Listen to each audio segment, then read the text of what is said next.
Sino nga ba ako sa mata ng mga nakakakilala?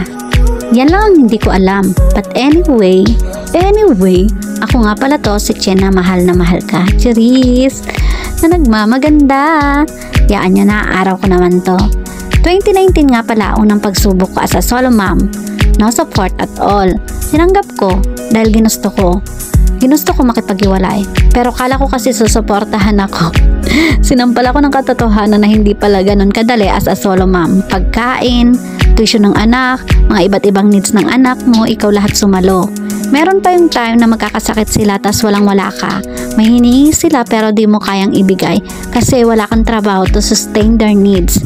Sobrang hirap at bigat sa pakiramdam na magta-try ka na lumapit sa iba pero in your mind ay wag na lang pala.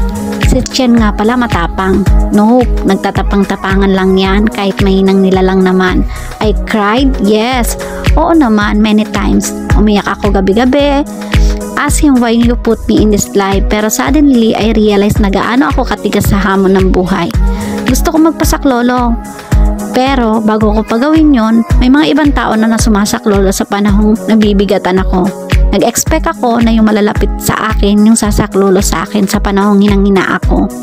Nahirapan akong bumangon, umiyak ng palihim, pero parang sinasabi niya na, tahan na anak, ako nang bahala sa lahat. Sa business, ilang beses na ako binagsak. Subok lang ako ng subok, ganun ako lumalaban kahit pinanghihinaan na. Lumating sa point na bakit pa ako nagwawalit wala naman laman. Pabanjing-banjing ako, gala dito, gala doon. Pero all of them don't know na ang reason why I love to travel is to release my sadness and pain. Take a rest. Napapagod din ako. Yung sobrang pagod na pagod. Yung pagod na ang hirap ng ipahinga. Naawa pa nga ako sa sarili ko. Pero ayaw kong kaawaan ako ng ibang tao, especially my family. Kaya pinapakita ko na masaya ako. At malakas. But deep in my heart, no. Mapagmahal ako. At ma-effort lalo na sa mga mahal ko. Pero pag naramdaman ko na yung mga taong binibigyan ko ng halaga higit pa sa sarili ko, ay nawawalan ako ng gana. Pag naramdaman ko na di nila ako pinahahalagaan, as in, parang baliwala lang lahat ng effort. Tinitigil ko talaga. Mababaw kaligayahan ko. Masaya akong may napapasaya ako, even walang wala ako. Kaya ako magbigay oras, effort, especially the love. Sa kaibigan, pinupuntahan ko yan isa-isa, malayo man sila, just to show them na kung paano ako bilang ako.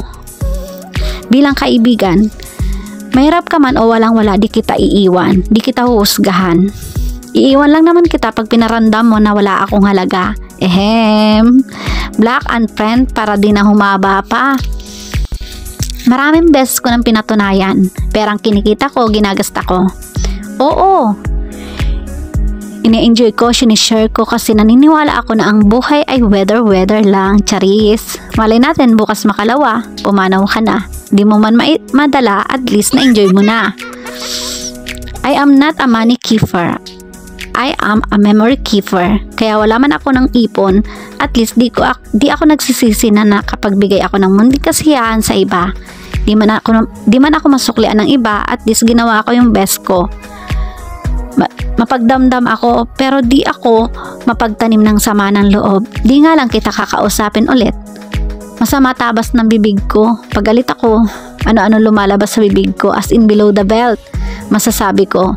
Pero sa taong nakakakilala sa akin, alam niya kung anong puso meron ako. Anyway, yun lang naman ang ikli naman ng istorya ko. Pero buti na lang talaga maganda ako. Kinakaya ko lahat. Charis! No, salamat sa kanya. Siya ang sumbungan ko. Siya ang daingan ko. Siya ang pinagsasabihan ko sa tuwing nabibigatan na ako. Sa kanya ako nagpapasok lolo. Siya ang pinaka BFF ko at sa kanya ako nagtitiwala. Yung buhay ko at ng mga anak ko sa kanya ko inilalapit. Kasi kahit marami man akong baluktot na kamalian, di niya ako hinayaang mapahamak. Kaya sobrang salamat po ako. Salamat ako sa kanya. Sa kanya ko naramdaman ang pagmamahal na di ko maramdaman sa mga minamahal ko noon. Magaan pala sa pakiramdam pag alam mo sa sarili mo na tinutuwid mo ang mga nagawa mong kamalian.